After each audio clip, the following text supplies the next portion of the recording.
Quand on parle de phase pilote, c'est bien qu'on propose et qu'on met en place un dispositif, un moment qui va nous permettre de tester notre organisation, de tester notre objectif. Et il me semble plutôt sain, en tout cas c'est régulièrement salué, de passer par cette phase pilote pour tester nos ambitions, pour tester l'organisation que nous avons prévue, en étant à la fois pragmatique, économe de nos moyens, plutôt que de se lancer dans un projet vaste qui concernera à terme, vous l'avez dit, 800 000 jeunes, sans avoir mesuré concrètement, à une petite échelle, la manière dont il se met en œuvre. C'est vraiment dans cet esprit-là que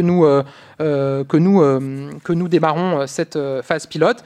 Cette phase pilote qui aura évidemment un coût, mais s'agissant d'une faible cohorte de 2000 à 3000 jeunes et donc du faible coût nécessaire pour cette phase pilote, il n'a pas été jugé utile de créer une ligne budgétaire, un programme budgétaire dédié dans le PLF 2019. Mais évidemment, dès lors que le dispositif est amené à monter en puissance à partir de 2020, un programme budgétaire dédié sera prévu en loi de finances pour 2020. Pour ce qui est de 2019, l'évaluation que nous faisons à ce stade, mais le dispositif se met encore en œuvre et il reste encore des points d'organisation à trancher. L'évaluation s'élève à ce stade à 4 millions d'euros, qui sont des crédits qui seront compensés en fin de gestion sur 2 programmes. Le programme 124 pour ce qui est de la masse salariale, le programme 163 pour ce qui est des autres crédits, hébergement, activités, transport et tenue, ces 2 programmes étant au sein du ministère de la Jeunesse.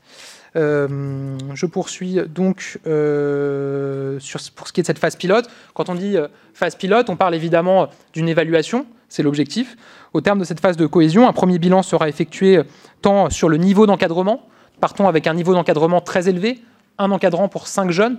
Quand on connaît un peu l'accueil collectif de mineurs, on sait que pour cette cible d'âge, dans les accueils collectifs de mineurs classiques, l'habitude est plutôt d'un encadrant pour 12, voire 14 jeunes. Là, nous sommes sur un encadrant pour 5 jeunes, donc un taux élevé. Nous évaluerons l'utilité de maintenir un tel taux ou éventuellement de l'adapter. Un bilan sera établi aussi sur notre organisation, la manière dont les choses s'organisent de façon pratique. Et pour toutes ces raisons, puisqu'un bilan sera fait et que des décisions seront prises sur tous ces sujets à l'issue, il est aujourd'hui assez compliqué d'établir une évaluation budgétaire du dispositif en rythme de croisière, dès lors qu'un certain nombre de décisions importantes seront prises à l'issue de la phase pilote. Et ces décisions conditionneront évidemment l'évaluation budgétaire. Il serait curieux pour moi aujourd'hui de venir devant vous en donnant une évaluation budgétaire précise, alors même que nous partons dans une phase pilote qui vise à prendre un certain nombre de décisions qui interviendront après.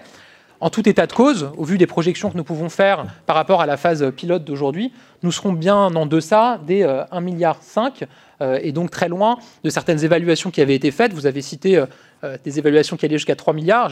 On a même pu lire des évaluations qui allaient jusqu'à 7, voire 10 milliards d'euros. On est très très loin de ça, bien heureusement, des évaluations qui avaient été faites souvent en imaginant qu'il faudrait construire des centres dédiés, spécifiques, pour accueillir des jeunes en hébergement collectif, ce qui, bien heureusement, évidemment, n'est pas nécessaire.